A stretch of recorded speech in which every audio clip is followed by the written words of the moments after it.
Good evening to all. Now, I'm going to introduce Nicolas Dodier, who will be the moderator for the lecture tonight. Thank you all for coming here. Thank you to Julien Bonhomme for accepting our invitation to talk about rumors. A lot of people at MSF are very much interested in rumors for many reasons. So Nicolas will moderate the debate, but I'd like to introduce him because many of you might not know him. Nicolas Dodier is a sociologist, and he's a member of the scientific committee of CRASH. It's a small informal entity made up of professional researchers, Bertrand being one of them, and not the least, he's also a member of the scientific committee of CRASH.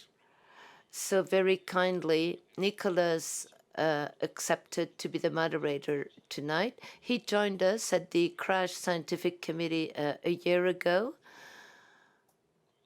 And he's also the coordinator of a research project for MSF on the history of surgery. You'll probably hear about these beautiful projects in the coming months and years.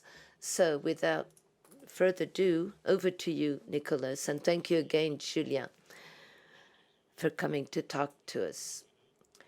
Thank you, Michaël. I'm very happy to greet Julien Bonhomme, who is an anthropologist and director of the Laboratory of Social Anthropology, which is at the core of contemporary sociology nowadays in France and beyond. He works at EHESS. A few words of introduction about the issues we shall discuss tonight and the role of rumors in Julien's work. Julien is one of the anthropologists who works in communication anthropology. Namely, his approach is specific in that he's interested in language-based exchanges, words, written texts, images, communication media, any substrate for communication, and working on social phenomena on the basis of language. So rumors, he studied rumors in the framework and in the light of the history of the country at hand. Another aspect Julien Bonhomme is very much interested in is the power of written words. A lot of people at MSF are very much interested in that, I know. And this was counterintuitive, but he showed how prophetic movements in Africa try to build a form of bureaucracy and try to use the power of written words as a mimetism with the status of written words under the colonial administration they were subjected to or were trying to resist. The third field of investigation of Julien Bonhomme is the subject of celebrities and celebrity being famous. He wrote on that. His latest book was published in 2022, The Neighborhood Champion. And it's about wrestling champions in Senegal.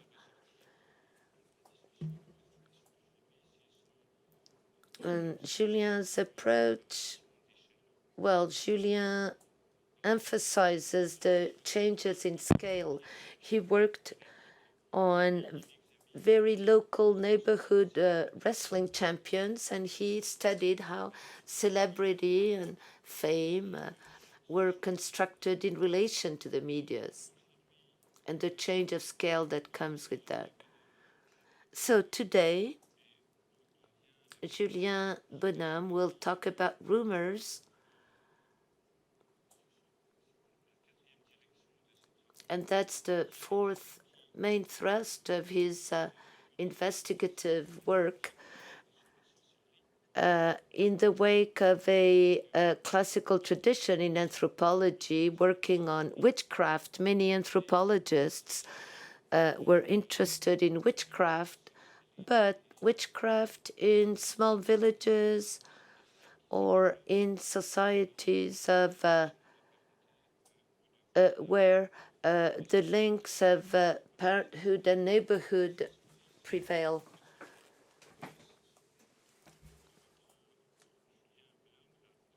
And Julien Bonhomme said, witchcraft is the dark side of parenthood, the showing the type of violence that can be exerted in a context where, on the other hand, you see lots of solidarity between kins, between people belonging to the same family, with a core ambivalence about witchcraft. It's about exercising a form of violence within parents or relatives, but it's also a way of avoiding direct and violent clashes. And maybe we can look into that also concerning rumors.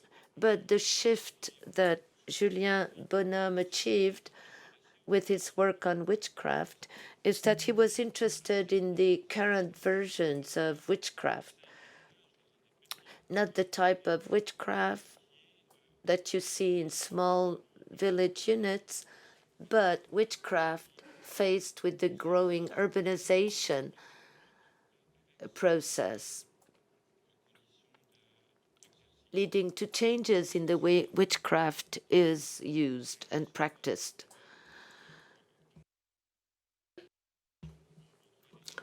And that has a lot to do with rumors,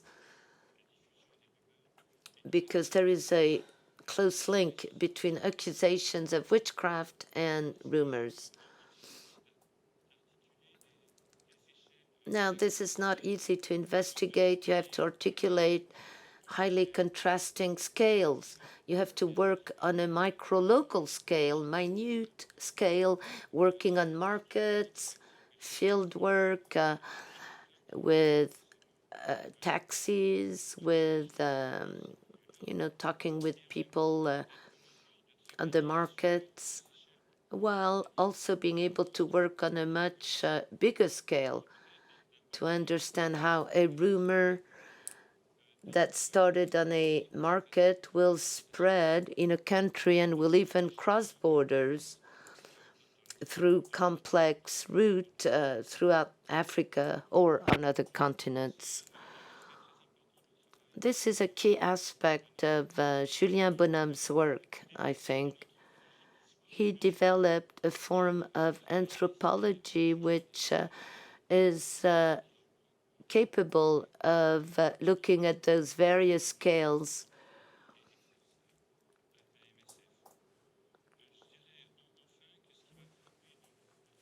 And finally, what struck me about the work of Julien Bonhomme on rumors, in comparison with the tradition on those issues, he doesn't have a pathological or negative view of rumors, unlike a lot of literature in the United States or the work on the rumors of Orleans. But he looks at the transformation of a given statement or situation and the various realities surrounding it. He investigates those transformations as he would look at any other social fact.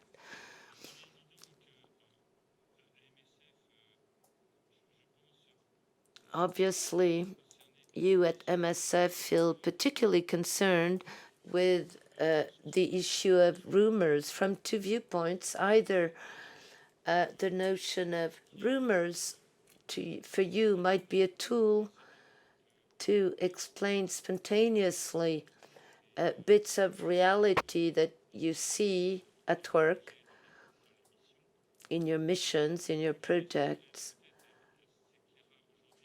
But, and we might shed light on that, but what are the processes at hand exactly? What is going on exactly? And also because your projects might lead to the creation of rumors, might be the object of rumors. So what can we do with rumors? Can we compose with rumors? This kind of question. So I'll now hand over to Julien Bonhomme. This leads us to asking very intense, sometimes brutal questions, but there are many practical stakes at hand and practical questions. And we can try to approach the matter with nuances through Julien's work. Thank you, Nicolas, for this presentation. Good evening or good afternoon to all. I will not repeat my own introduction. Nicolas introduced me and my work. When Nicolas called me to ask me if I was willing to do this lecture, I accepted with enthusiasm because I'm very curious to get your reaction, particularly in the light of all the challenges that you might be faced with in your field work. I'm sure you're faced with situations of rumors, but of course in a more operational way than I am when I try to investigate this phenomenon. So through my field work, I worked on a series of rumors that I will list quickly, then I'll go into more details on those various rumors. Next slide. First, a rumor of genitals theft.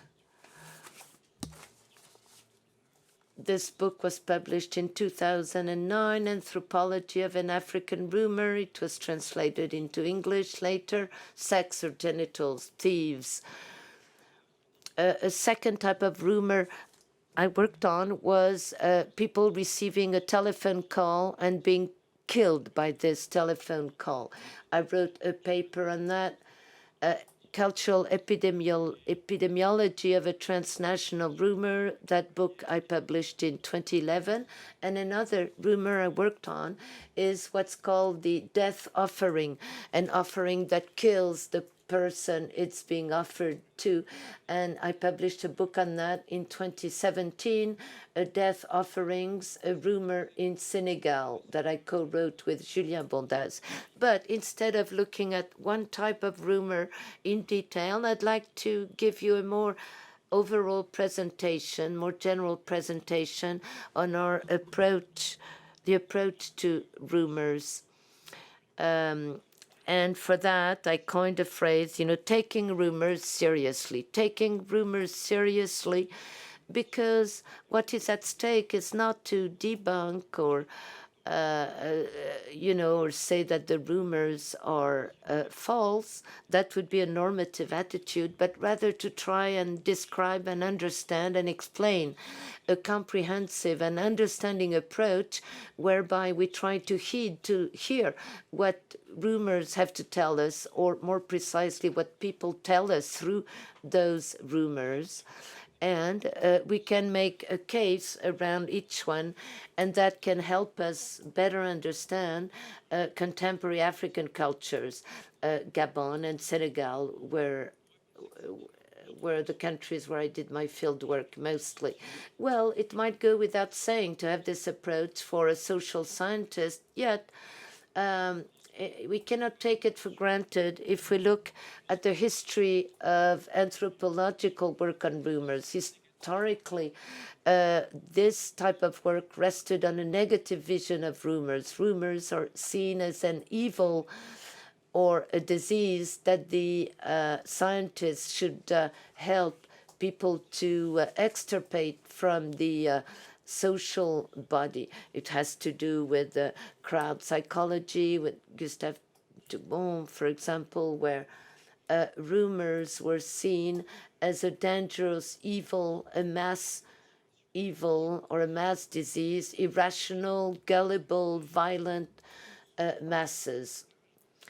And this legacy will last, this way of looking at rumors will last until a real scientific field was built around rumors that was at the time of World War II with the prism of American sociology in a very special context. In times of war, a rumor can be deadly, literally.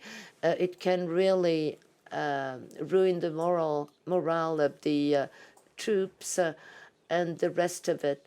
And that's why money was injected to a propaganda department. They decided to finance social psychologists mainly to work on rumors, the instrumental objective being that those researchers should help to put an end to rumors and could help to restore the confidence of the people in the government, in the official media, in the authorities.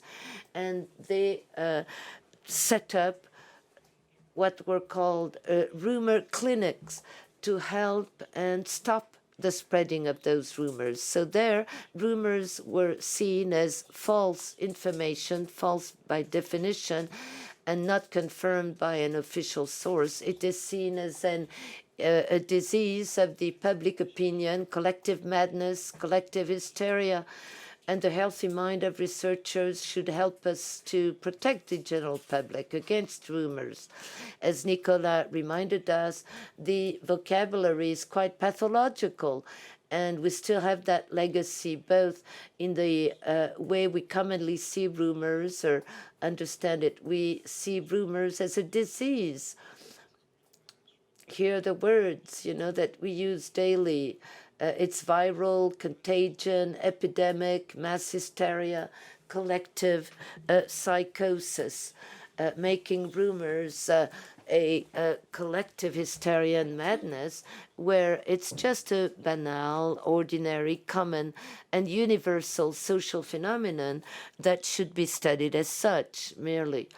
So those highly negative views on rumors can be found in more contemporary work, cognitive psychology works, works on urban legends, or work on fake news and conspiracy theories.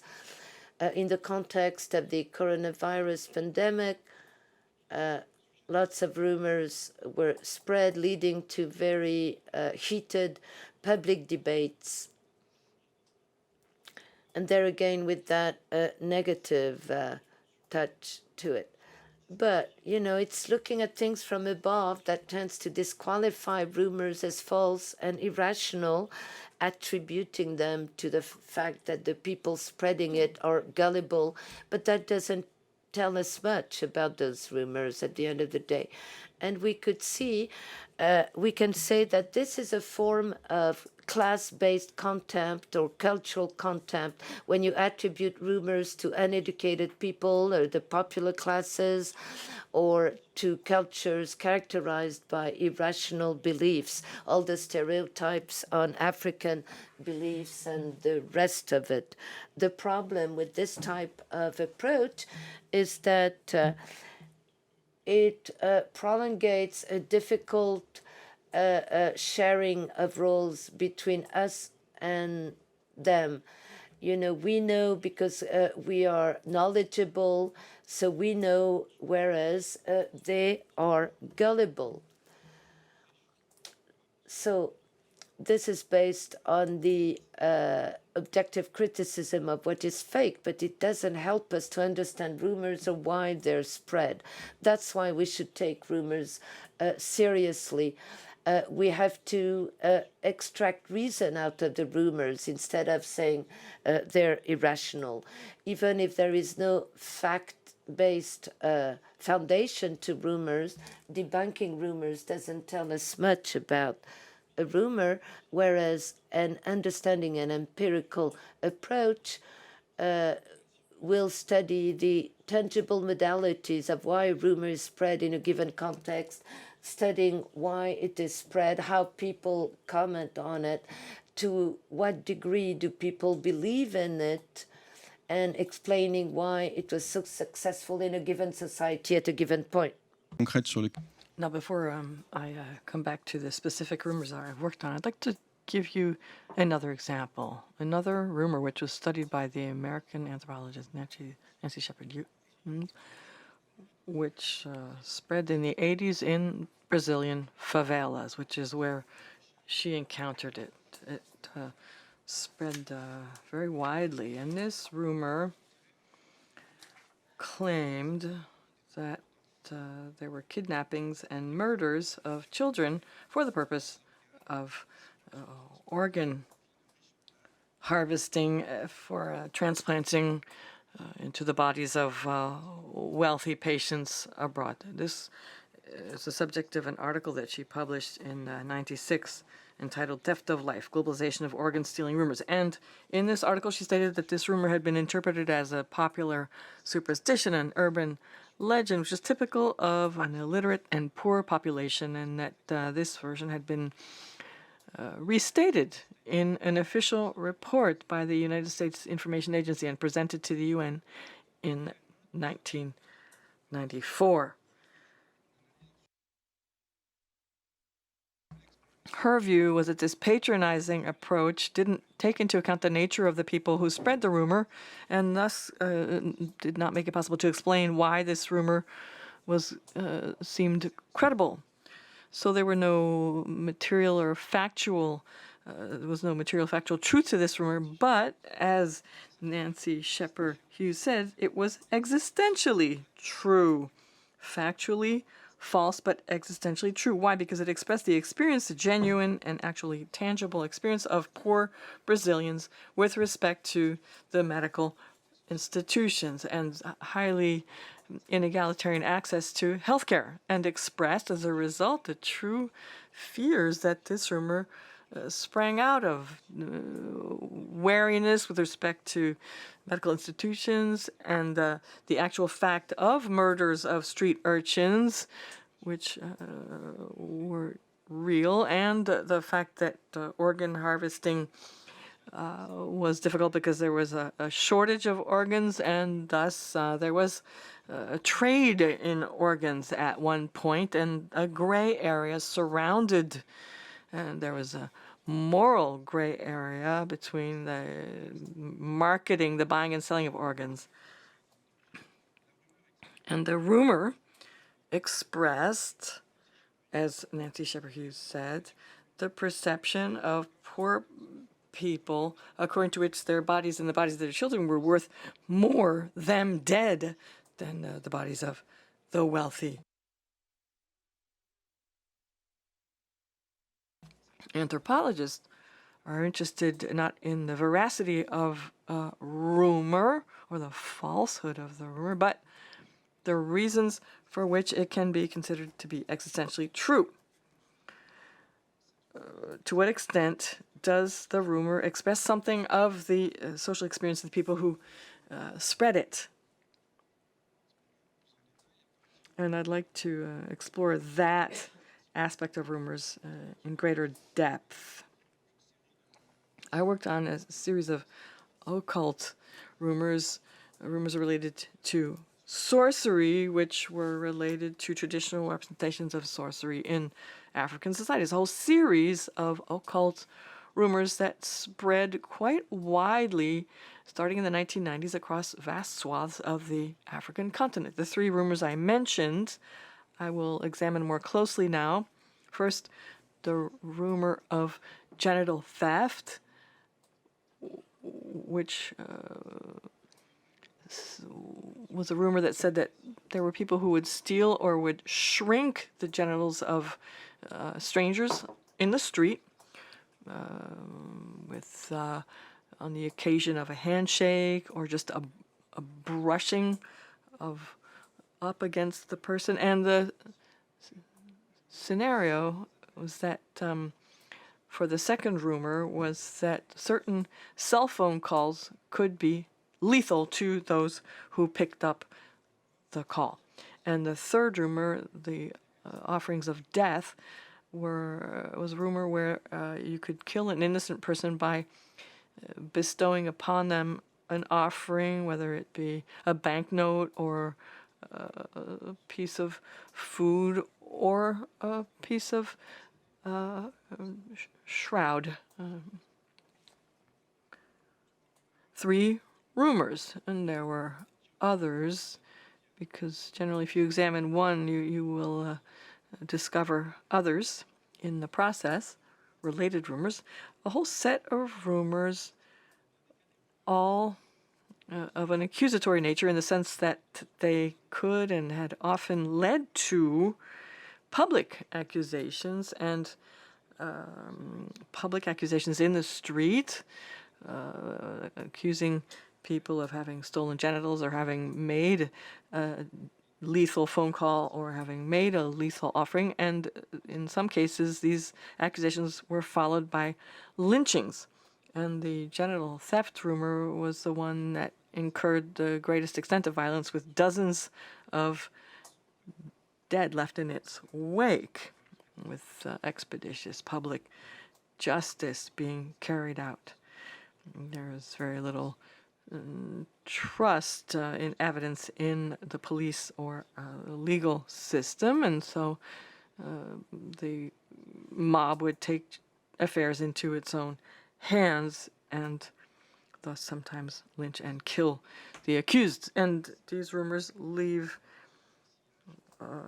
in their wake further violence, and they leave a trace. They don't exist in a limbo. They acquire social texture and lead to actual incidents, actual events that affect people in flesh and blood. And my work has been to try to untease the different strands of these rumors and their effects. And they are not rumors, these rumors that I've just mentioned are not rumors that emerge in times of crises. They are not immediate reactions to a disaster, to a terrorist attack, to a war, to an epidemic. Not a specific occurrence in time that will generate rumors. No, the rumors I've worked on are rumors that have got very set scenarii, and they can reoccur. They spring up here and there, and they are restated to suit local circumstances, and they can resemble in some cases what has been called an urban legend. You must have heard at least one of these urban legends. Malicious poisoning of children in Halloween candy, unmarked mysterious vans lurking near schools that kidnap children, and much research has been done into these urban legends, and they are supposed to be cautionary tales that will express the dangers of urban anonymity. My work on rumors has shown that this type of rumor is not limited to Western societies, but can be found on other continents. Genital theft can be seen as a contemporary urban legend specific to Africa, in one definition. So these rumors are not, as I say, related to a given circumstance or event. They spring up here and there, and they reoccur, and they spread far and wide. They spread across borders, and their extent in space and in time give them great significance. They are not rumors that spread for 1 or 2 weeks. They take on quite extensive presence. My next slide will show you maps of how these rumors have spread. The genital theft rumor sprang up in Nigeria in the 1970s. Of course, you never know exactly when the rumor springs up, but in the mid-70s is a pretty likely date, and towards the end of the 90s, it started to spill across borders and reached about 20 countries, all of Western Africa, and a significant portion of Central Africa. I encountered it in 2001 in Gabon. I was working on an entirely different subject, and I encountered this rumor for the very first time. Initially, I thought it was limited to that country. I had never heard of its other occurrences, so I took notes on it and in my field notebook. But years later, I realized that this rumor had spread much further, and it was more than just a limited phenomenon, but that it was worth studying because of its extent. And so that's the genital theft rumor. And the rumor about deadly cell phone calls spread even further.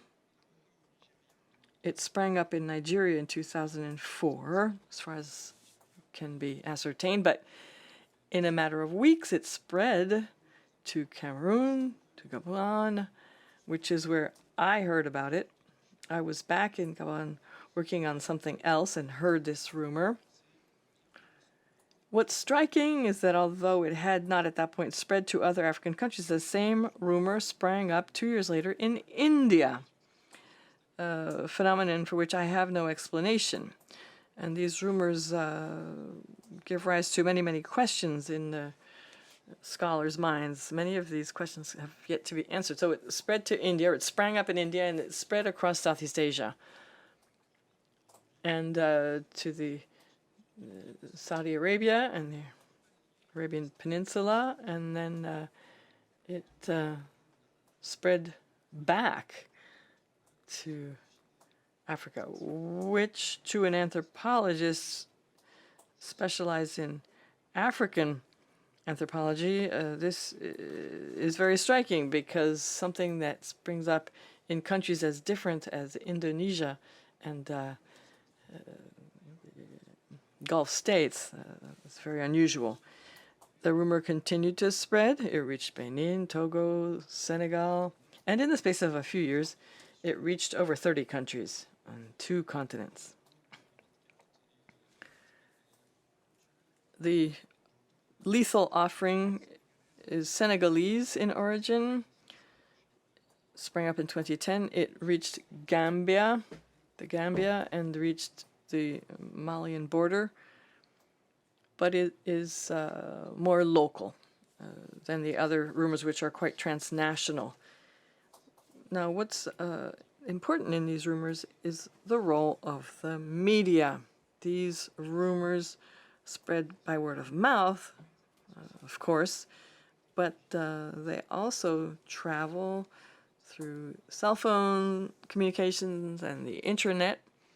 Ironically, the lethal cell phone calls rumor was spread by cell phone. People would call their near and dear to warn them about these dangerous phone calls. And there were unusual phenomena because people would change phone numbers. They would see an anonymous caller telling them about this potentially lethal phone call, the danger of this potentially lethal phone call, and so people would not take that call. And in a way, this was a self-fulfilling prophecy, this rumor. And so it spread through NTICs, and it spread through the media, press, radio, print press, radio, TV, which contributed to the spread of this rumor and others. As you can see on the next slide, you can see some clippings, newspaper clippings on the next slide.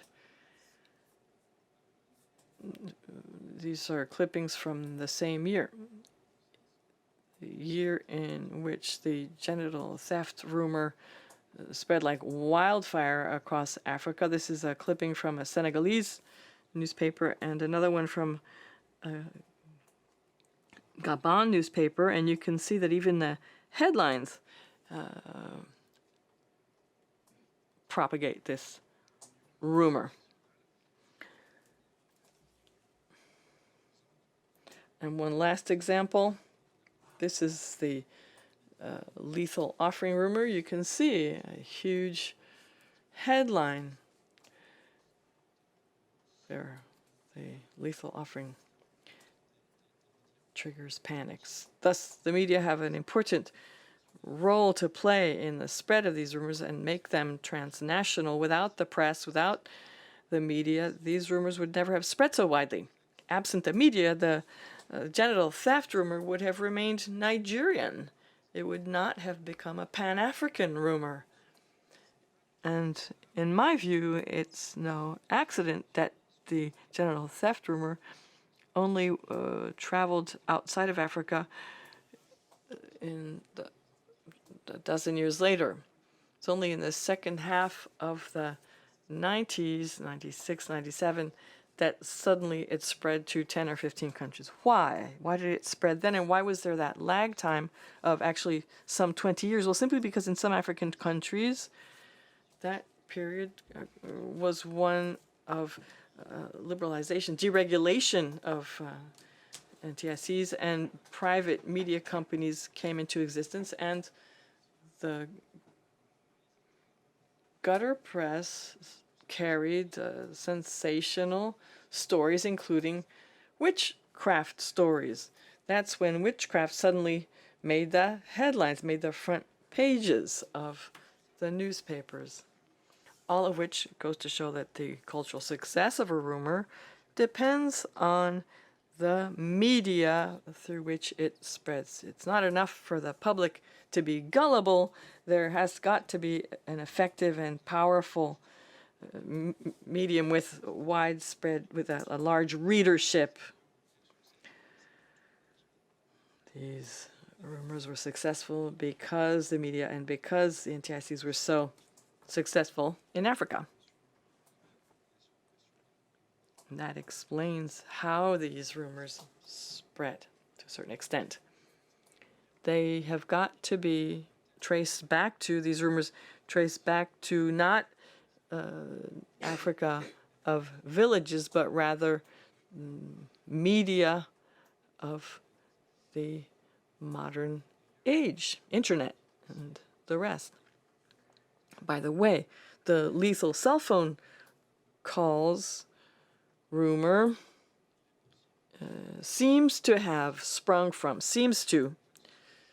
may have sprung from Asian horror films, which included such phenomena in their scenarii. The new technologies were cast as being lethal, and this was picked up by Hollywood in blockbuster films. And it may well be, I don't have specific evidence of this, but it may well be that through Hollywood, the Nigerian film industry, which is very prolific, which can release between 1,000 and 2,000 films a year, may have picked up that subject for further repetition in its films. So Hollywood conveys scenarii that can then be picked up elsewhere and spread. So the role of media is critical. When you study rumors, you have got to contend with a number of methodological difficulties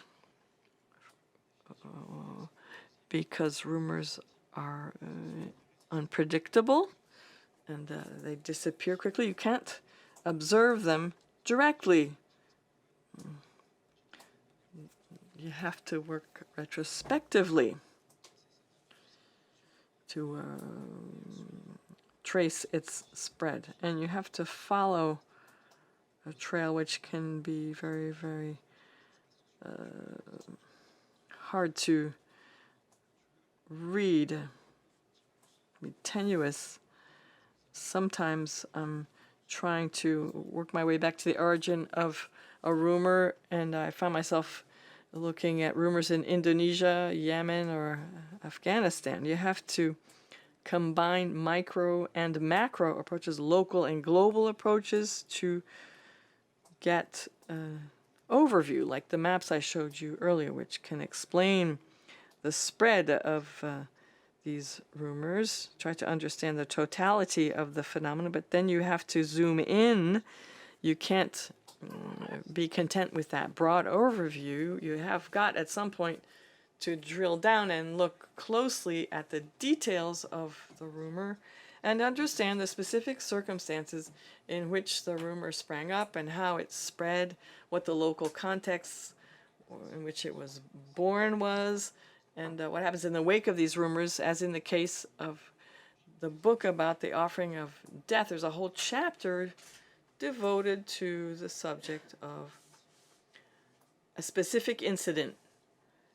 A man who I finally tracked down, who was accused one day when he was shopping at the market, found himself accused of being a potential author of lethal offering. And he was saved by a policeman. He was taken safely out of the mob situation. And so that was a specific instance of how this person in a specific place at a specific time found himself accused, who accused him, and how did the rumor circulate, and so on. And we looked at the points of view of the participants and protagonists.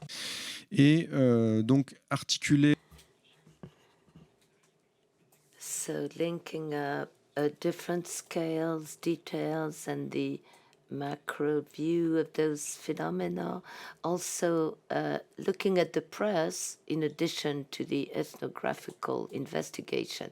Of course, you cannot study rumors just by looking at press clips, or at least you have to take on board the way information is constructed in the popular press, particularly that emerged in the 90s. So the ethnography of rumors boils down to the ethnography of media. I worked with journalists on how they produce information and how the journalistic discourse is translated in among the popular classes who discuss the news of the day regularly.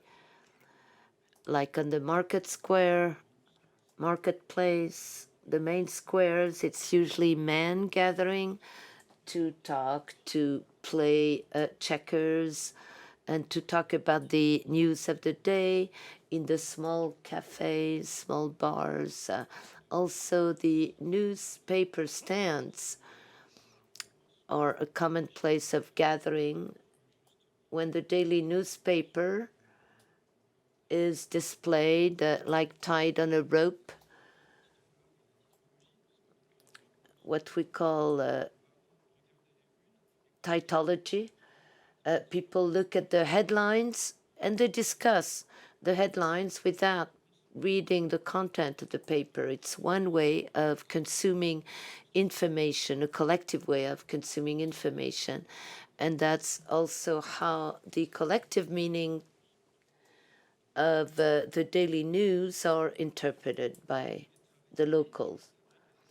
So I tried to work on how this information is constructed and spread, because I didn't want to be patronizing in my investigation. I wanted to be as close as possible to the field, trying to understand how have people heard about those rumors, how do they discuss them, what it means to them, this or that rumor, whether they link up the narrative of a rumor to a special fact in the news.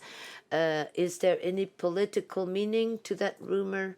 And do they give any credit to that rumor? Do they believe in it? That is a core question.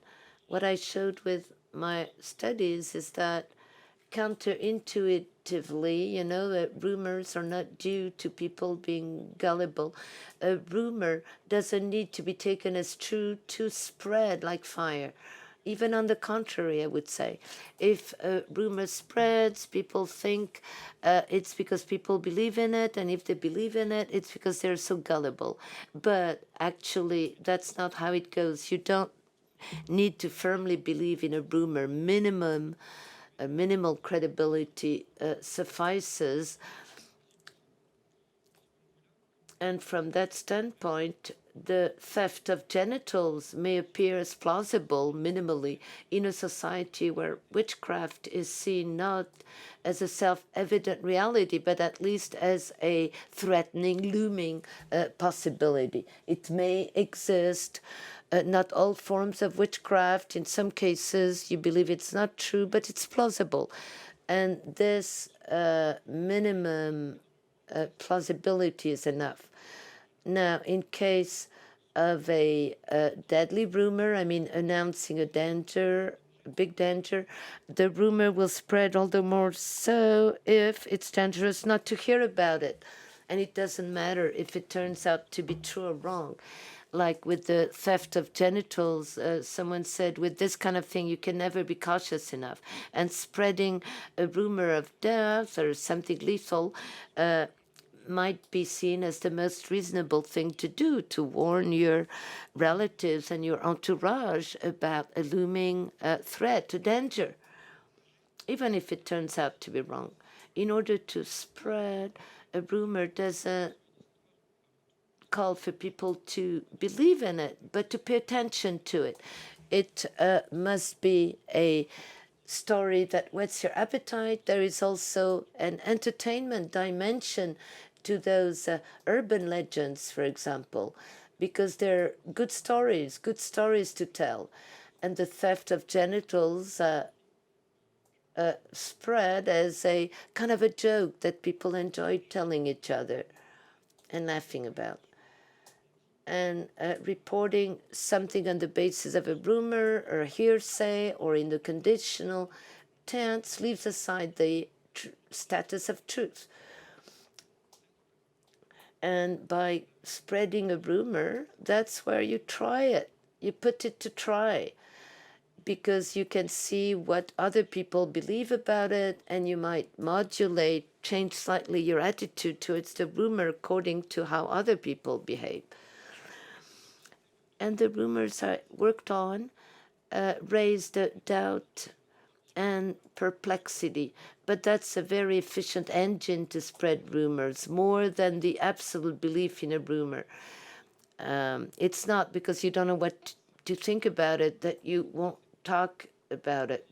So rumors never believe proper, but a suggestion to believe the status of it being true or false leads to heated discussions, particularly if you're puzzled about it. So the question of the truth, or if it's true or false, and the question of the belief is always there, but in a problematic way.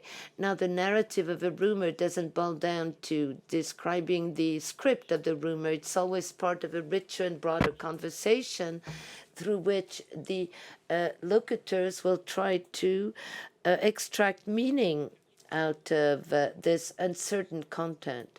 So when working on a rumor and interviewing people, you get highly diverse answers, and you don't want to resorb that heterogeneity. A rumor is polyphonic. You have to leave it like that. The scenario, the script of the rumor may change. There are slight variants, different versions. It transforms itself as it's spread. And not everybody believes in it in the same way, and there are various interpretations given to it. Like with the theft of genitals, I was interviewing people. Some told me it was a real phenomenon, unprecedented type of witchcraft. Oh, it's the Nigerians striking again. They're so good at that. For others, it was misinformation, or it was a hoax, or it was a psychosomatic symptom, or it was like pickpocketing, collective pickpocketing, a crook, an endeavor by crooks, or a something led by foreign powers. Also, they talked of, for the lethal phone call, they talked of an unprecedented, unheard of technological virus that may affect humans, the result of some hijacking. There, all the words taken from the IT world, hacking. And when mobile phones turned into smartphones, they became subjected to viruses, and the rumors spread then. But others thought it was a fake news launched by a phone company, a phone operator against a competitor. Because sometimes people would say it's this number, and they attributed it to a competing operator.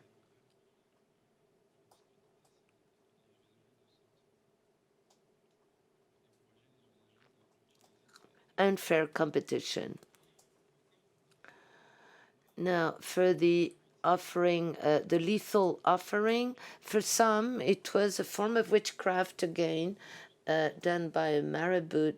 But for others, it was a plain case of food poisoning. You know, it's quite common to offer a piece of meat, a piece of meal, and some believed it was just a case of food poisoning. Others interpreted this offering of death rumor as a plot organized by the Senegal government to hunt out the beggars out of Dakar downtown. So there are discrepant interpretations which don't create a consensus, but people give their own meaning to rumors. And if rumors spread that much, it's because they allow people to discuss more serious issues in the background. Let's review that on the basis of each rumor. If it's a good story that hooks you, it's because it also allows people to place like a magnifying mirror on a society issue. And that's why it becomes so viral. In the case of theft of genitals cases, there is the whole issue of the construction of masculinity, also how we live in big urban centers and how we exchange or not with strangers. Anthropology showed that in African societies, witchcraft is often seen as a way to hamper sexuality, particularly female fertility. So that would be a variant, another version of targeting female fertility. Because in the case of theft of genitals, in 90% of cases, both the victims and the alleged aggressors are males. So the theft of genitals, this rumor, could be interpreted as a crisis of masculinity, of manhood. In big cities, manhood is not regulated anymore by traditional rights as it used to be in villages, but it rests on the social status and on the fact of showing a form of conquering virility. Those two registers are closely linked. The elites, the big guys, are supposed to look different because they have a higher number of wives or mistresses, the second office, as they call it in Central Africa.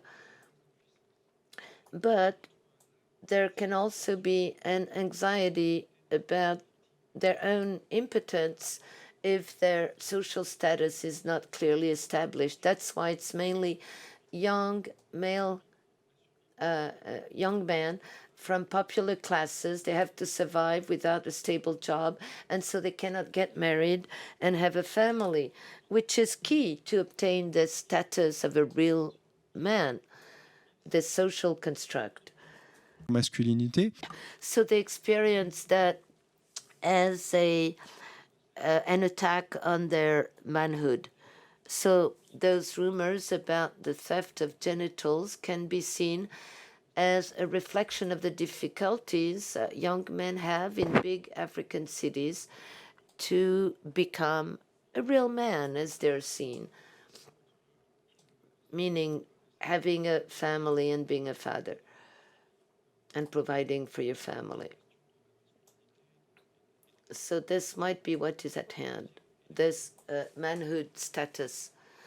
Also, the theft of genitals is a mainly urban phenomenon. The alleged thief is always a stranger, unlike traditional witchcraft, where it happens within the family. The witch doctor might be a relative, someone you live close to. It's the dark side of parenthood, if you will, of kinship. But here, witchcraft is getting out of the family, the home space, to spread in the urban space and interfering with how we relate with strangers in a public space. When, if you brush past someone on a very crowded market, someone you shake hands with, someone you see you travel with, you ride with in a taxi. So streets and markets, shaking the hand of a stranger, being close to people in public transport, that reveals a sort of malaise about living in big urban centers.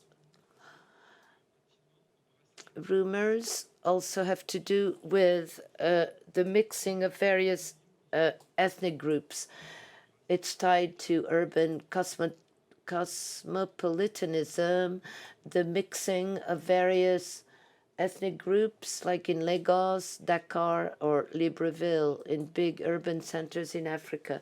The alleged genital thieves are strangers, that is, people didn't know them, but they also they're of another nationality. Like in Nigeria, the Hausa were pointed out and accused most often. And then outside of the country of origin, it would be Nigerian immigrants that would be accused of stealing genitals. In Gabon, the West African people were accused more than the Nigerians.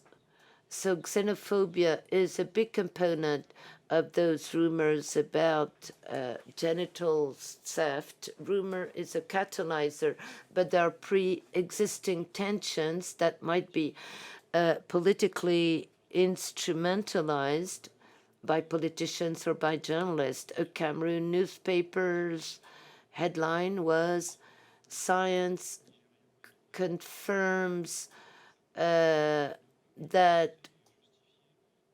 genitals can be stolen." And so it opened up a big hunting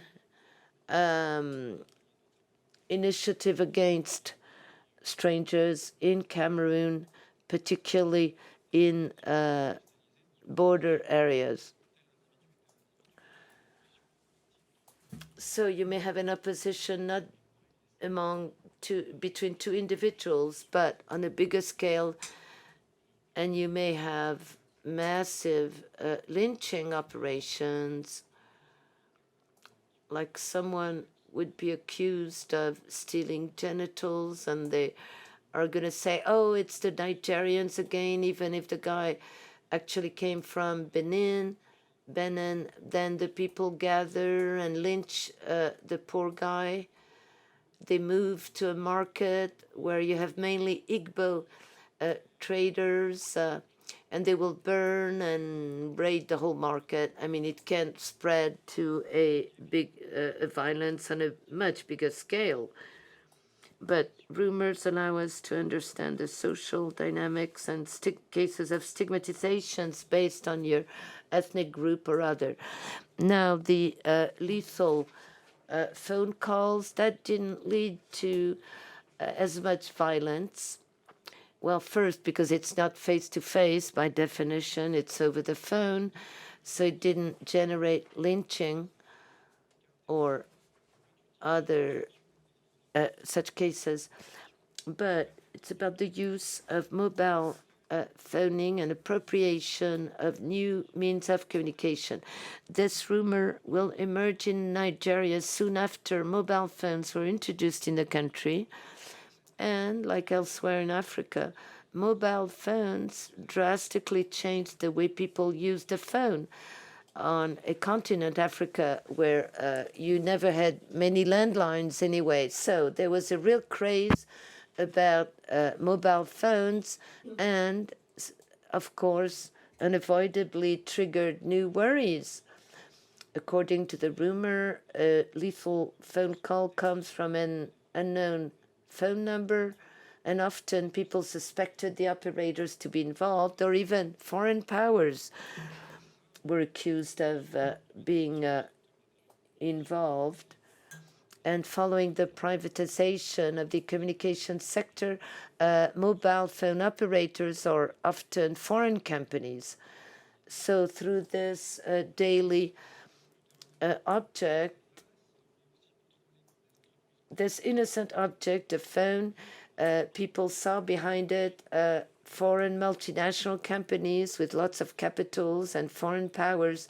So this rumor was tapping in globalized fears that revolved around the fear of new technologies, hacking, viruses.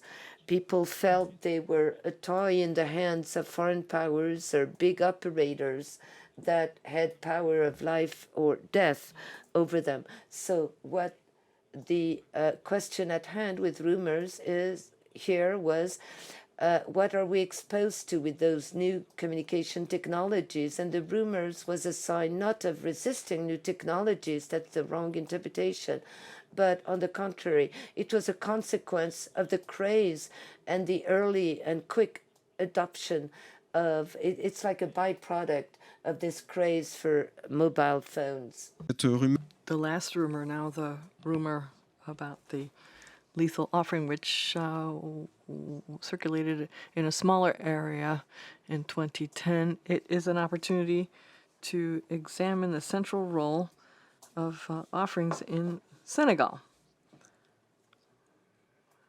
This is how I analyze it. It is a revealer of the situation of beggars and the contradiction between public policies of combating begging and the central role of charity in religion.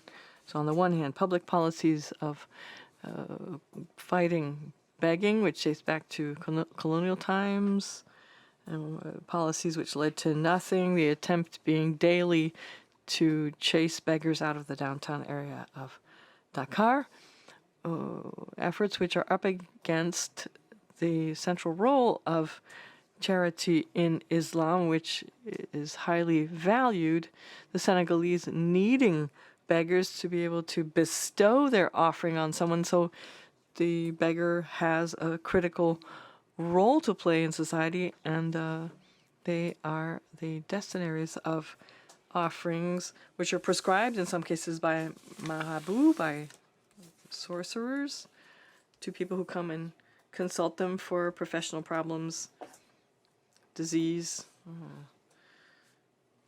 child's difficulties in school. And so charity is not selfless. On the contrary, it's selfish.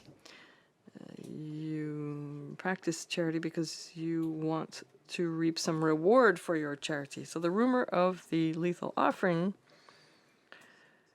exacerbates this ambivalence regarding charity. It is selfish, it is egotistical, and it kills the beneficiary and leaves the donor alive.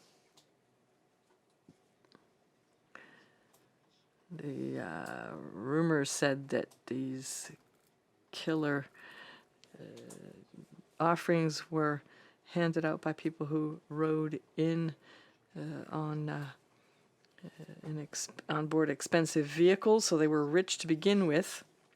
So the wealthy distributed these offerings for further gain and to increase their power through occult means.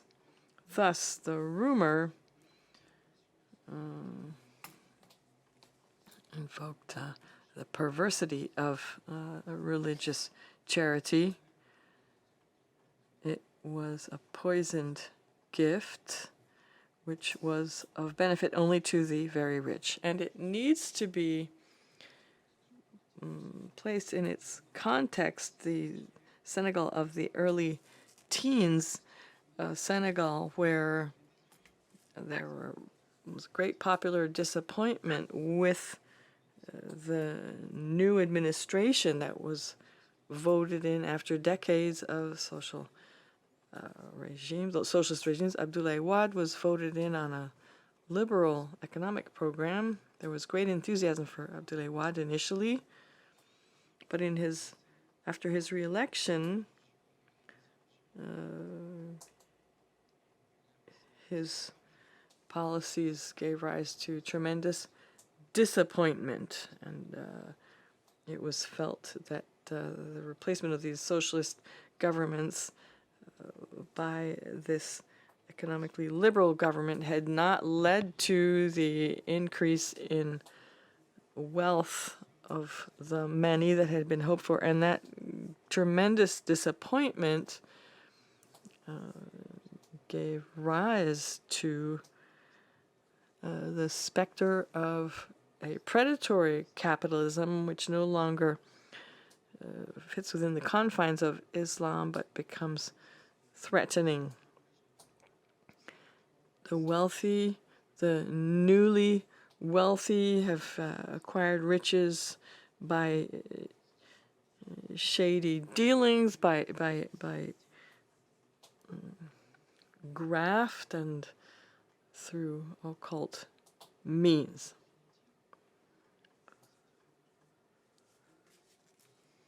So these rumors are more than just anecdotal statements. They are excellent revealers of the workings of contemporary African societies, and taking them seriously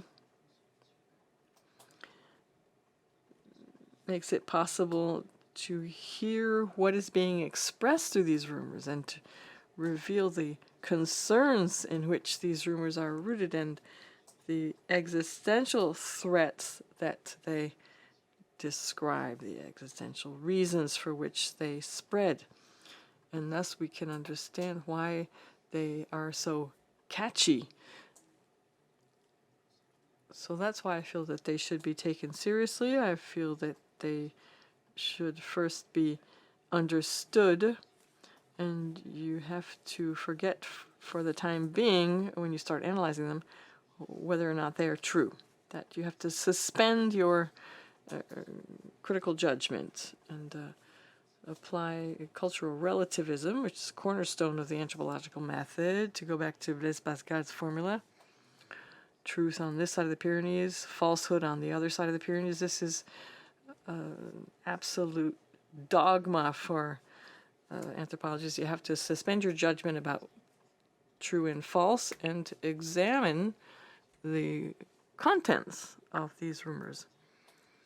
So you have to apply what's called in social sciences and anthropology, apply the axiological neutrality of the scientist and avoid imposing your own judgment on these social phenomena.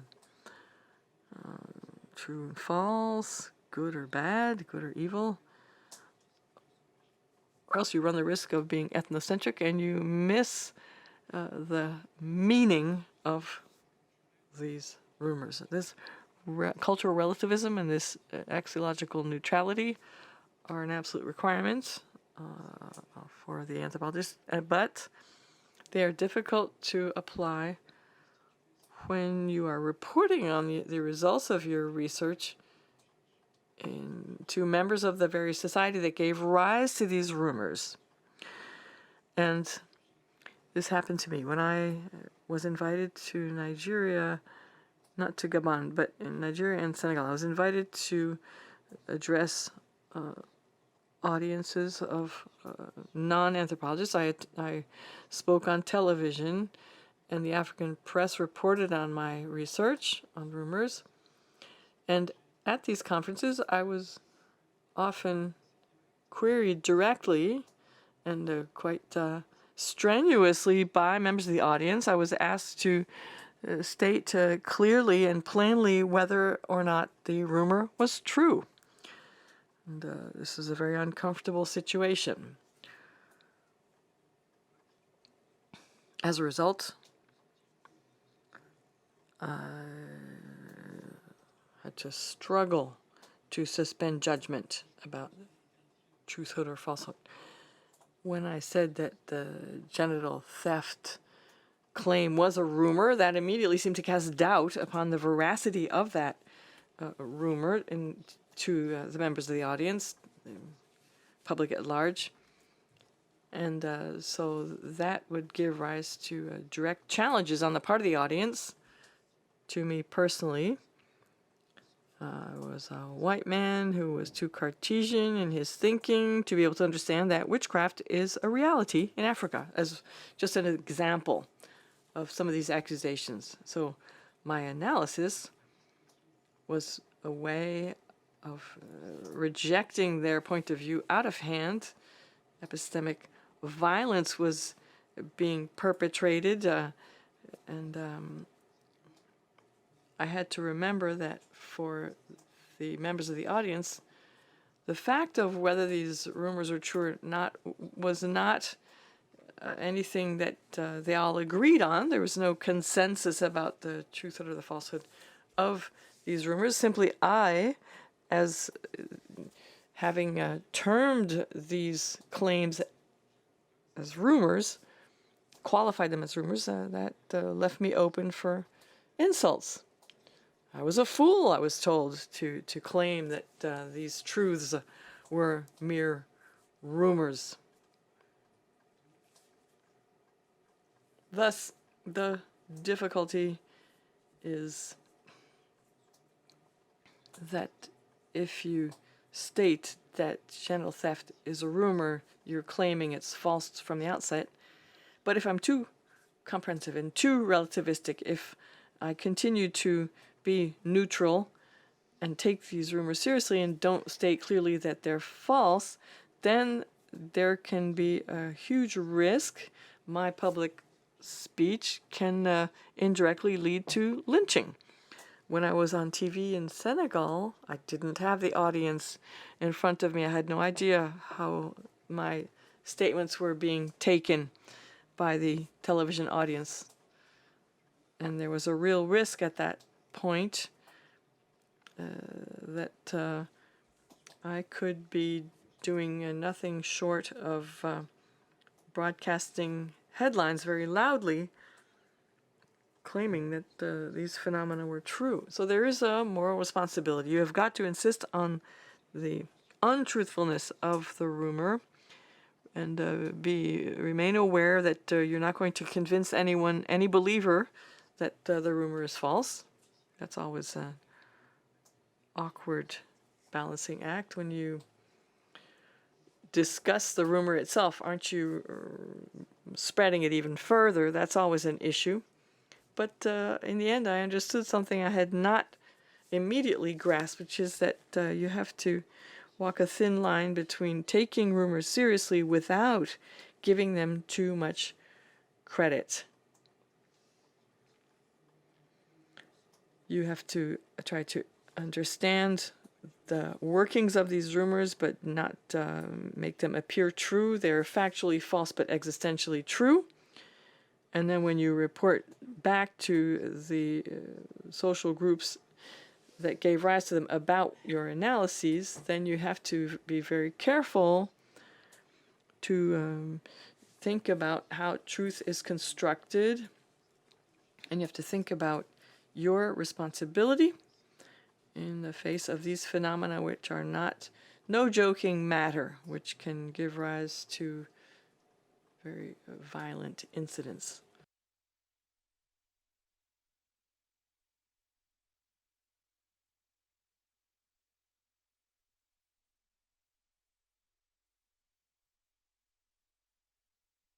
Thank you very kindly indeed, Julien. Before we have our Q&A session, I would like to ask a question. Your approach is very enlightening in many regards. It explains the nature of the concerns that you identify. There are concerns, there are worries that are expressed through the rumor making and rumor mongering process. And there's another aspect which I think is very enlightening, which is your detailed analysis of the process of transmission of these rumors. It's very intriguing. There is doubt in the speaker and the listener's minds. Both the person repeating the rumor and the person receiving the rumor do have doubts, and that is an integral part of the process of spread and transmission of this rumor, of rumors. There's one thing that you mentioned less, which is an important part of the spread of rumors, and that is that given the fact that there's always an accuser and an accused, even though the accused are often hard to identify, there are times when violence is perpetrated against the accused. That can be part of the life of a rumor. So, to me, you've been less clear about that moment of acting out.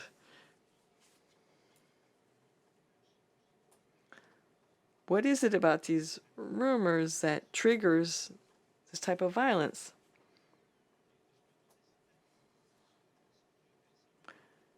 Do you know how the people who spread the rumor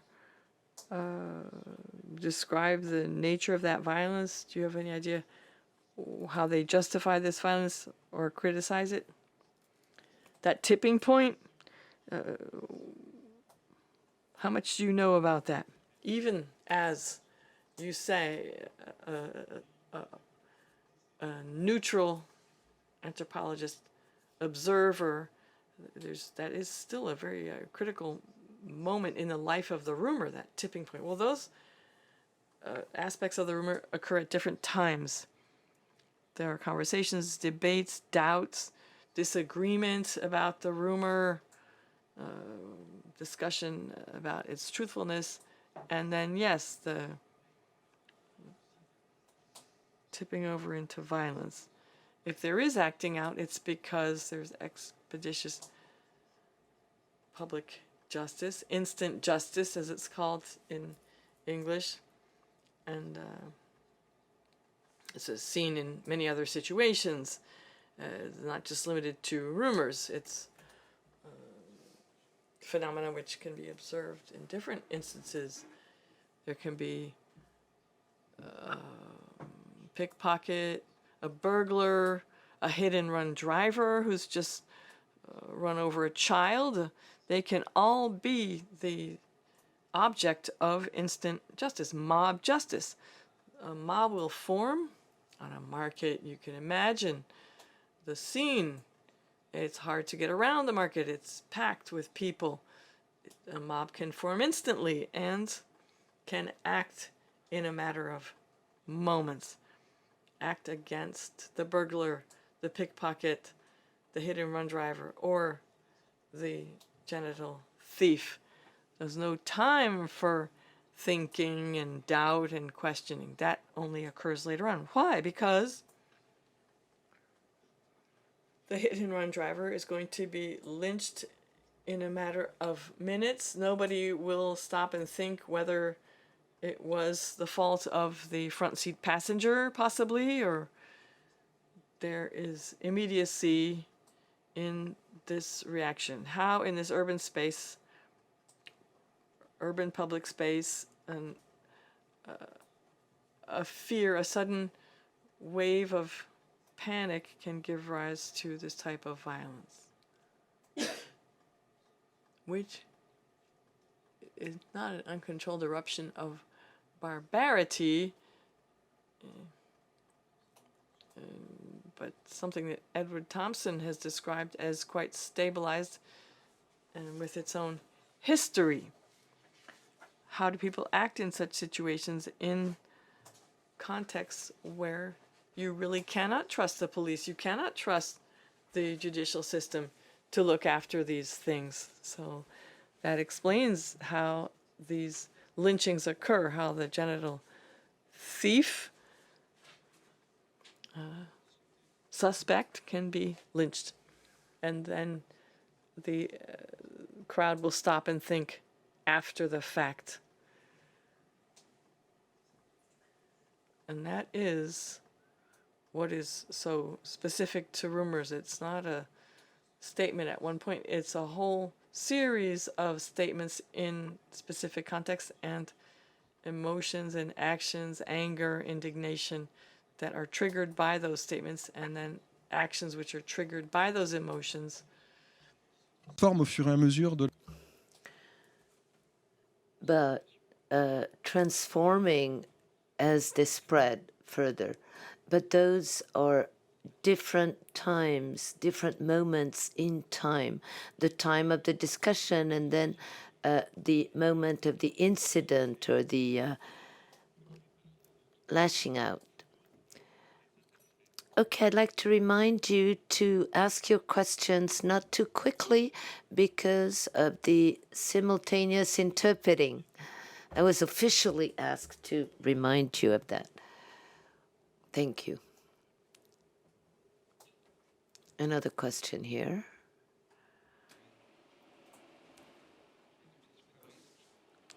Fabrice, I work with Crash. First question. How do you test your interpretation of the matter? Because you give some meaning to those rumors, but how can you make sure that this meaning is shared by the crowd among which the rumor circulates? Yeah, good question.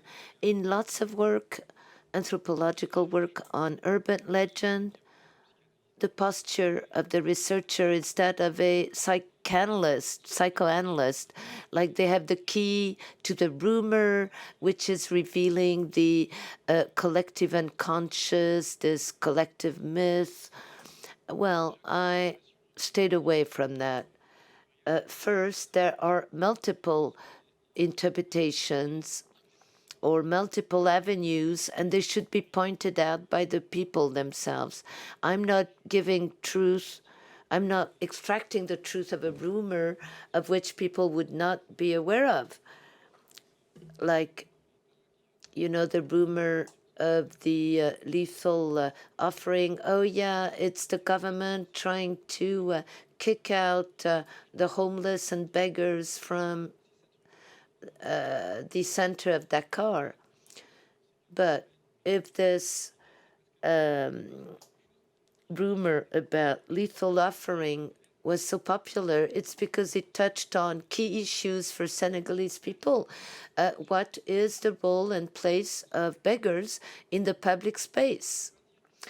So I'm not imposing anything, I'm just listening, and I'm not imposing any avenue in particular of interpretation. A rumor is polyphonic. It has multiple voices. Like the theft of genitals, some people said, well, it's a symbolic transposition of things having to do with homosexuality or AIDS. But that never appeared, that never appeared as being true. It was some overinterpretation. It's typical in anthropology. You have to beware of overinterpreting things. My safeguard is that, I pull the threads of interpretation given to me by the people themselves.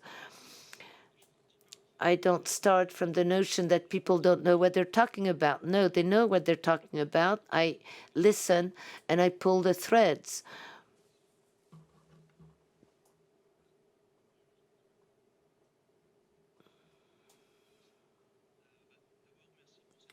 Well, thank you for this fascinating presentation. I have two questions. One about the method. How do you manage to give a date to the emergence of those rumors? Sometimes it's very precise. How did you go about it? And second question, why many of those rumors spring from Nigeria? Is it because it's the most populated country in Africa, so you also have many migrants, Nigerian migrants out of the country, and I lived in Nigeria in the early 90s when the military were in power, and there were riots against the foreigners and the markets in particular, particularly targeted at the Hausa tribe or ethnic group from Sahel.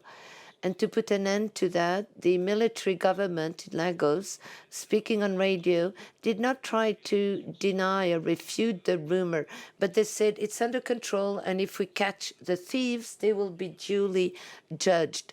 This is totally contrary to the tactic of the French military in Sahel, where they tried to counter, to refute the rumors against France, who is in Mali to put their hands on oil.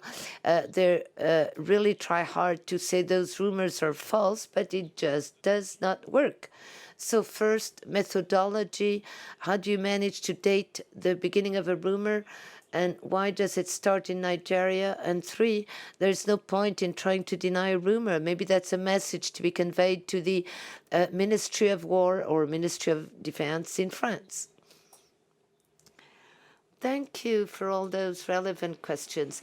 Now, as to putting a date on the time a rumor sprang out, it's only based on an assumption, hypothesis. I have to tap in secondary sources, particularly for the thieves of genitals, that rumor stemming in the early 70s. Well, I'm sure it sprang from Nigeria in the early 70s. I'm not so sure, but I read some obscure narrative of something similar in the early 30s, but nothing in between. However, I've seen the case of a Nigerian psychiatrist reporting on cases of accusation of genital theft in the 70s, and nothing before, or I couldn't find anything relating to that before. Is it the sequela of the war in Biafra? I don't know. I couldn't go back further. As to the lethal phone call, clearly it came from Nigeria, and the date was easy to identify because it came with the advent of mobile phones, and I've seen press clips in Gabon, in Cameroon. And the lethal offering, it's a strictly Senegalese rumor. There was only one example of that, and I'm pretty sure of the date of the origin of that rumor. But for genital thieves, I'd love someone to show me wrong and tell me, give me another date, like it was initiated much earlier, and how a given political or social context lent itself to giving rise to those rumors. Now, your second question, well, I don't have any final answer. I have assumptions like you, a central country at the crossroads between East Africa, West Africa, and Central Africa, the most populated country, the bigger, well, a high degree of pluralism in ethnic groups and languages, an accelerated urbanization process. And I said I shouldn't do that, but let me use the metaphor. It was like a nursery or an incubation machine. It was like a rumor producing situation.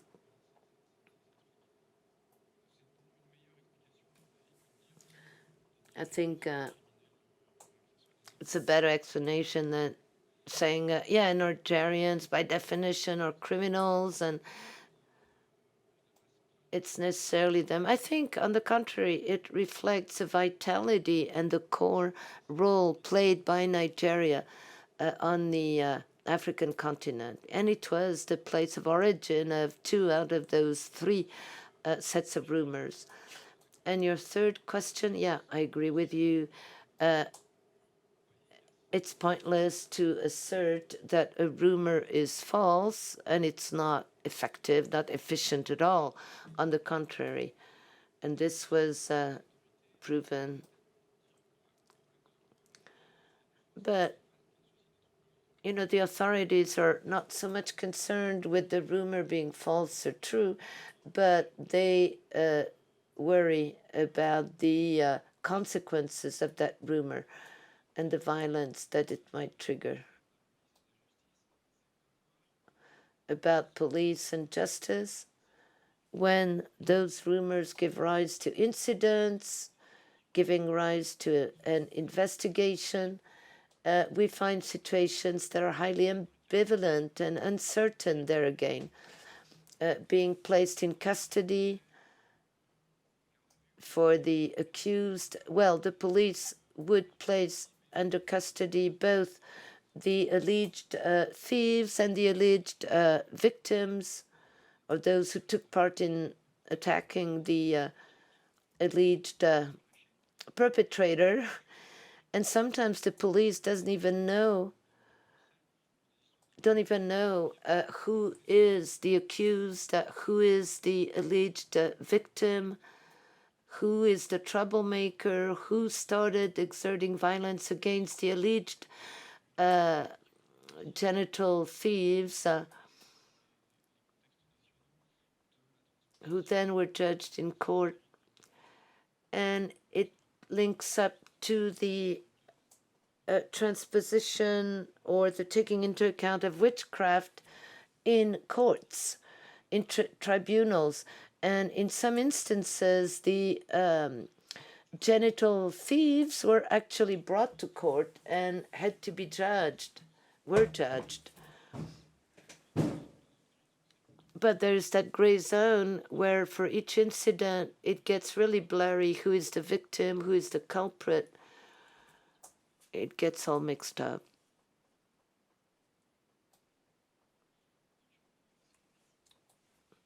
Good evening. My name is Euphrasie. I have a question about the rumor about lethal killing phone calls. Did we have the same rumor in the West or in Europe? Because, we pretty much all watched the same movies. Like I remember when I was young, it was kind of something in the air. I don't know whether you can qualify it as a rumor, but if yes, what does it say about our society? I didn't find the same rumor. Well, I was going to say outside of Africa. No, it spread to Asia, as I told you. I couldn't find it in Europe, but you have many concerns about mobile phones and hacking and viruses, and it's not strictly the same rumor, but it's pretty much the same thing, and it's the sign of a global and all-encompassing worry. What are the risks when you get a call from an unknown number? And all the debates about viruses and hacking and computer hacking and the rest gave rise to other types of rumors. That's something I'm not too comfortable with. I did investigate in Africa, but I don't want to make it exotic and say it's Africa specific. You find rumors everywhere in Africa, North America, in Europe, among urban popular classes or among the elite, the establishment. You find rumors all over the place. I haven't published yet on it, but I studied that at the time of the pandemic. It was no longer possible for me to do field work in Africa. And also, it was a natural continuation of my work. I started working on fake news and conspiracy theories, plot theories around the coronavirus. I worked on front cases, on the social media, and you find very similar processes at hand. I don't want you to believe that rumors are specifically an African phenomenon. No, it's a totally universal phenomenon that you find everywhere. C'est celle des... I think of the three rumors, the killer phone call was the one that traveled the furthest. It cropped up in India, as I said, but in India, less related to witchcraft and more related to hacking. It was more technological in nature because it's rooted in concerns which are not African in nature, not specifically African. They're rooted in the risks one runs when one uses a cell phone. Are you going to be a victim of theft? Are people going to somehow get into your bank account? That sort of concern. I'm Basha. Good evening. Thank you very much for your talk. I'm from Western Africa, and I recognize a lot of what you've said. All these rumors sprang up in Nigeria, including the lethal offer. Well, you said that was more Senegalese, but when I was younger, I'm 50, so when I say younger, I'm thinking back to before the Senegalese rumor sprang up. We were always advised never to accept money from a stranger. As kids, we were told that, because if you accepted money from a stranger, we were told, especially if that stranger was from Nigeria, you would be instantly turned into a yam. If you find money lying on the ground and it comes from such a person, you will turn into a yam. And you will be picked up and carried off by the donor. This is something we were told as kids, and this is quite similar to the example you gave of the lethal offering. What surprised me in your talk was that in my experience in Haiti, there's a parallel to the genital theft example. Talking to people in Haiti, I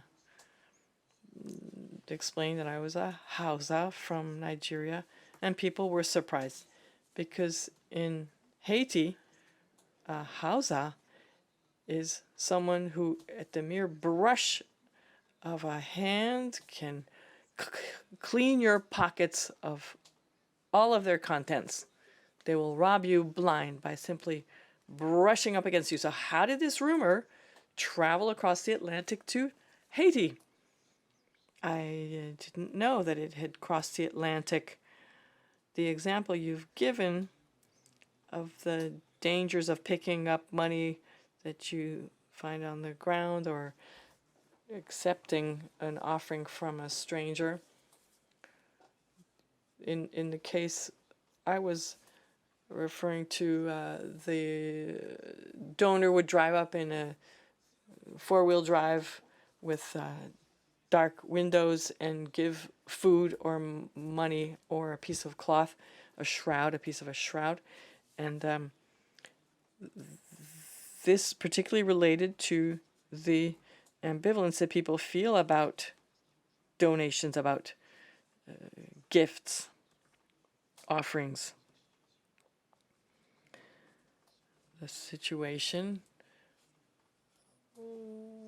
could be brought about by the prescription of a witch doctor, a marabout, and if you add the four-wheel drive with the smoked windows, the newly wealthy, the Wad clan, it becomes very clear there is a danger in giving or accepting a gift, which could be a bribe, it could be misappropriation of funds. And those rumors spring out of current developments, but also are nourished by a phenomena that existed many years before. I have a question. Does the migrant population bring these rumors with it? Do the Africans living abroad take these rumors with them and breathe new life into them in their new places of residence? That's a question I'm often asked, and I can't answer it because I have done no field work in the countries of new residence of these migrants. You know, sometimes you don't find the trace of a rumor just because you haven't been able to find it. That doesn't mean that it doesn't exist. There are some gaps in my research. So I cannot answer that question, in fact.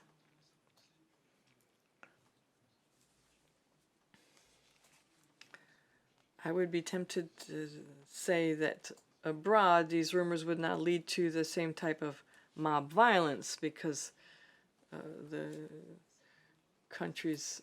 host countries are less conducive to that type of violence. But if the genital theft rumor is to spread, it's got to trigger incidents that give it new life. Yeah, there was a case. The guy was lynched, and so the rumor is fueled by that. But you know, I can't say there's no reason for these rumors not to travel. Certainly, with the diaspora.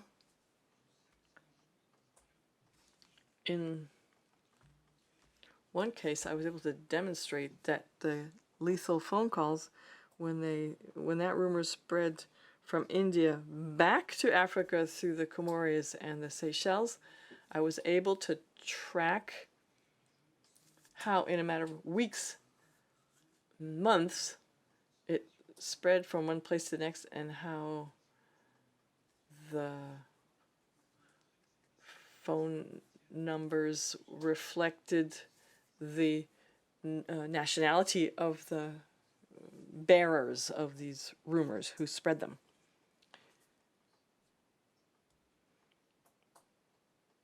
Please speak clearly and distinctly.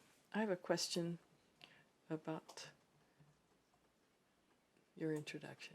You talked about a rumor that dates back many, many years in Latin America regarding the disappearance of children who were disappeared for their organs.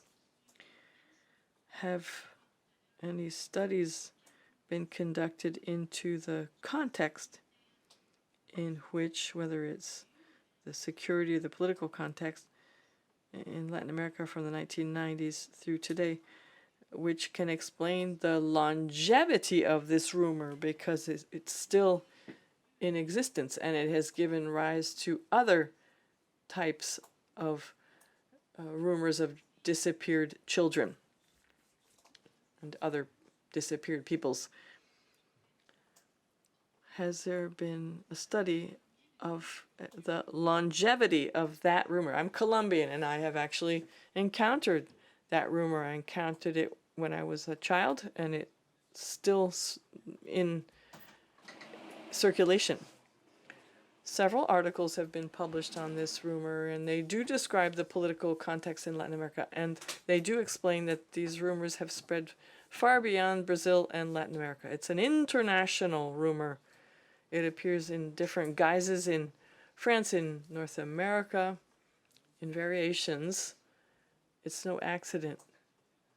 For any society, children are the most precious component, and the trafficking in organs and the buying and selling of organs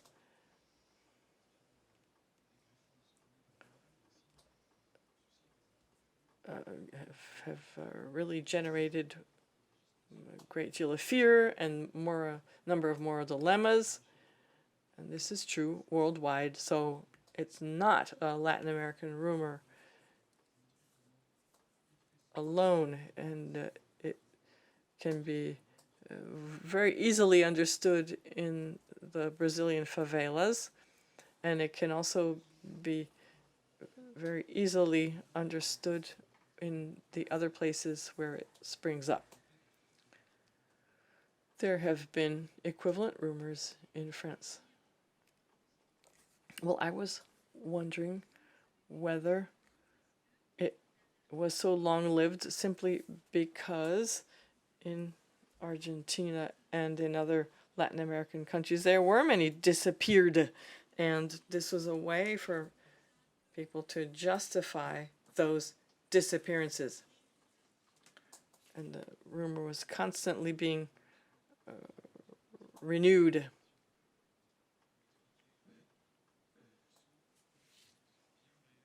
These are actual occurrences in those countries, disappearances, and so that fuels the rumor. So those disappearances fuel the rumor. It makes sense. It makes political sense.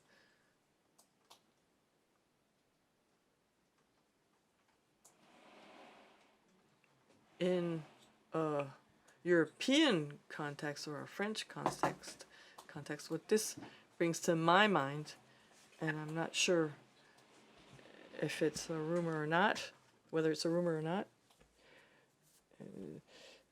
it's a partial rumor at least, there's a fear of injections in nightclubs, being the victim of an injection in nightclubs.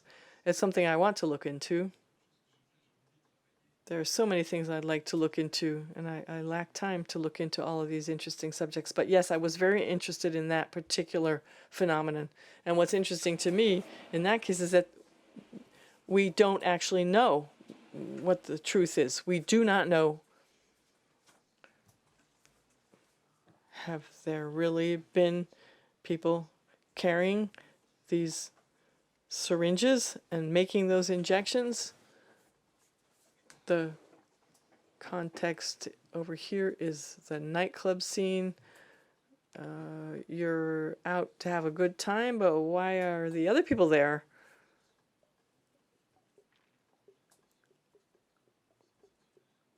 In societies where there is gender-based violence, and those are real phenomena, and the women of the victims of these injections do seem to be women by and large, and thus the people making the injections are assumed to be male. I don't know if it's a rumor or not. I would certainly be interested in at least reading about it. That is an excellent example of the fact that these phenomena are not so exotic. We have the same fears, the same anxieties. And I also wanted to work recently on another topic. For lack of time, I wasn't able to.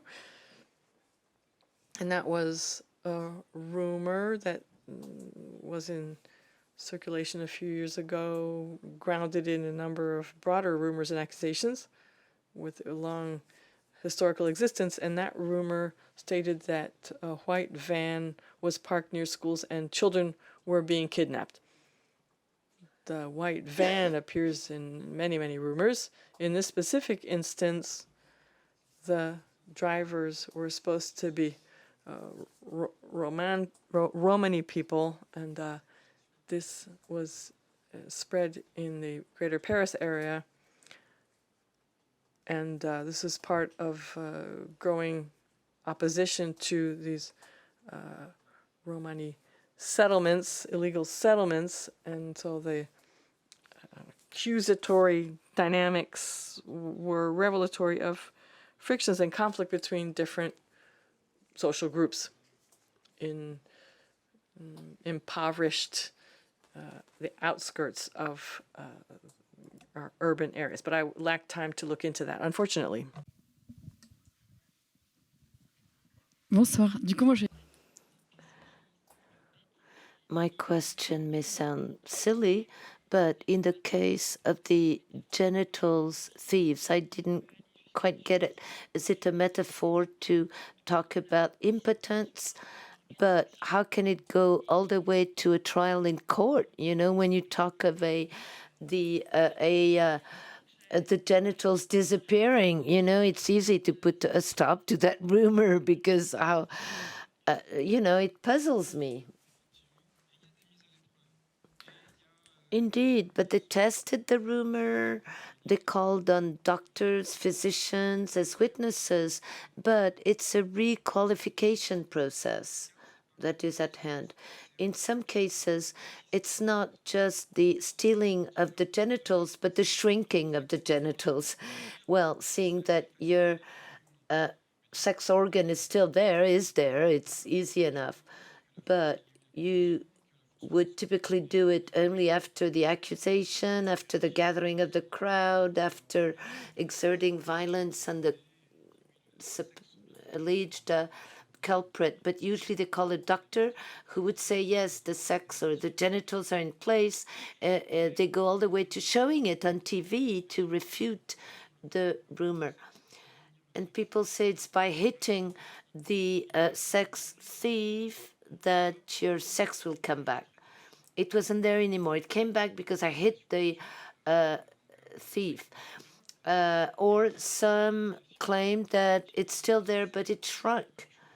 And or they say, yeah, my sex is here, my penis is here, but it doesn't work anymore. So the rumor was tested, but it went on because it's not only the worst situation like the penis was stolen, but it creates doubt. Maybe it wasn't there anymore, but it came back, or maybe the penis is smaller than before or doesn't function as well. And the victims, I tried to make readers understand that in my book, the victims are not liars. Well, it's practically always men. They're not liars. They do believe that their penis was stolen.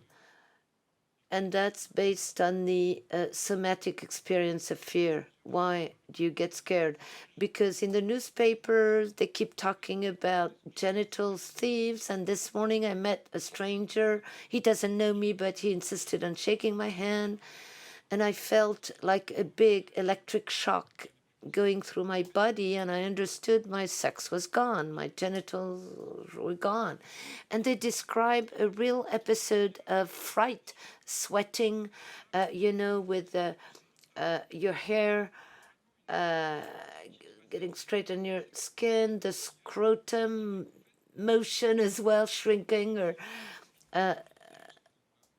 so the victims did experience a major fright that they will wrongly interpret later as the sign that their penis was stolen.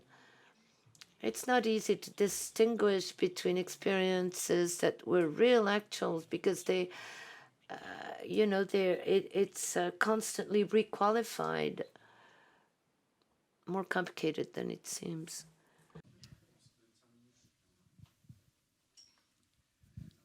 Bonsoir, je suis Aïchatou. Donc moi c'est pour... My name is Aïfatou. In 1999, in Ivory Coast, Côte d'Ivoire, I was, I believe, 11 years old. I was on the Adjamé marketplace.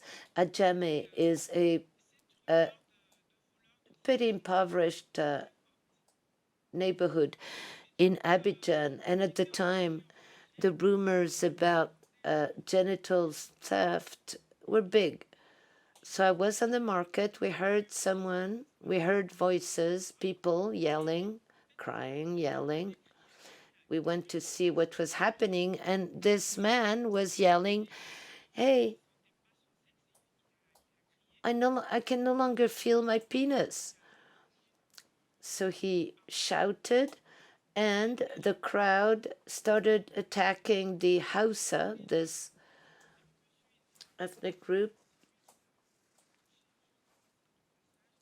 You know, the man in question had brushed by the Hausa and his penis disappeared, and so they attacked the tradesman, and then they placed the alleged victim in quarantine, and the sex was there, and he said, well, it had gone, it's back, but... Vraiment, enfin, parfaitement... Well, thank you for this testimony. Yeah, all the elements of the rumor are there. Yes, and it generated violence later on, because then all the house sellers on the market were fiercely attacked. Some of them were burnt. It generated lots of violence against the house. And about the question you raised, sometimes the alleged thieves confess, quote unquote.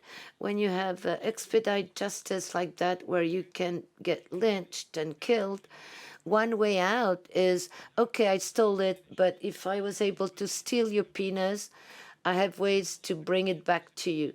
So check, it should be back. You know, sometimes it's the best way to save your life. Instead of claiming, oh, I didn't do it, it's not me, the crowd will think, oh, it's him. So saying, yeah, it's me, I did it, but I can bring it back, that's sometimes the best way out. You know, the confessions of people accused of witchcraft. We got lots of testimonies on that. People confessing to being a witch, because that's the best defense strategy when they're accused and cornered.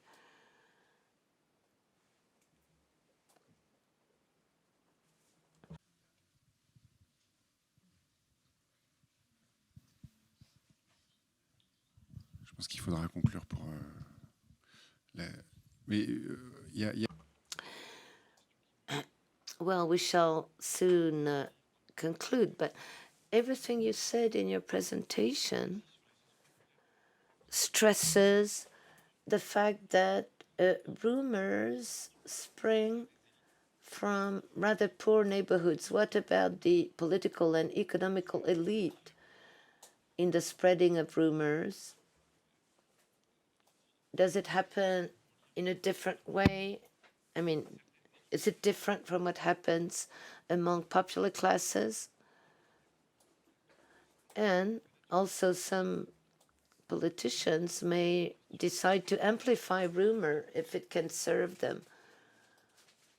Yeah, I didn't investigate that question. You know, the word popular is not made specific enough, and it's overdetermined in a way.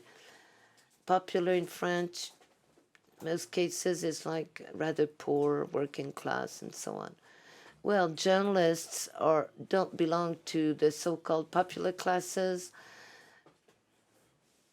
When a rumor is used by politicians, yes, the elite can also make use of the rumor for strategic purposes, for their own interests, whether it is to spread xenophobic policies or to point at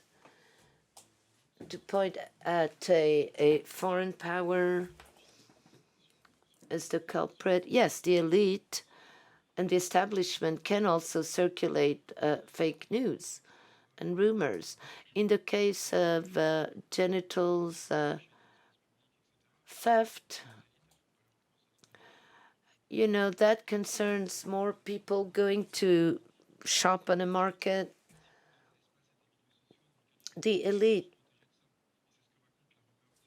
actually live in more protected spaces in their four-wheel drive and dark windows.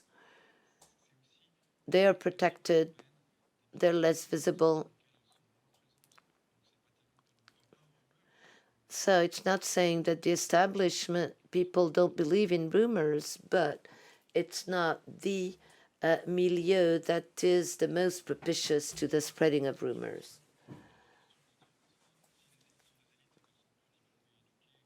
But I don't believe in saying that the elites, if they're elites, it's because they have lots of diplomas, they studied and they graduated. That's why they're at the top. No. Well, a question in guise of conclusion. One of the reasons why we're so interested in what you do and why we invited you, you know, in the healthcare world, there are lots of rumors. During the second COVID wave, I was in Malawi, and one of the main rumors in Blantyre, it was a rumor of European origin. It said that the COVID had been created by Bill Gates, to erase from the earth, from the face of the earth, Elle s'inscrit dans un contexte où les politiques de santé 3 million people, mostly African. You know, and rumors also about that have to do with birth control, a hidden agenda having to do with birth control. Several such rumors circulated at the time. But, you know, actually everything you told us shows that nothing can be done. We cannot do anything. In many countries, like in France, the Ministry of Health tried to combat, to refute the rumors and spread the good words and showing that the rumors were false. But your conclusion is that we have to make do with them and live with them, but that we cannot fight them. Well, that's why I expected a lot from this discussion. Too bad it comes just at the end, this question. I don't know what type of advice I could give you, but clearly just saying, no, it's wrong. This is a false rumor. No, that serves no purpose. But we may try to understand what the rumor is saying about the society, and it can help us engage in a dialogue and negotiation process to see what's behind it. The rumors on the COVID, you know, we had similar rumors about AIDS, HIV/AIDS, and how AIDS was fabricated and invented by the West to control or even eradicate African populations.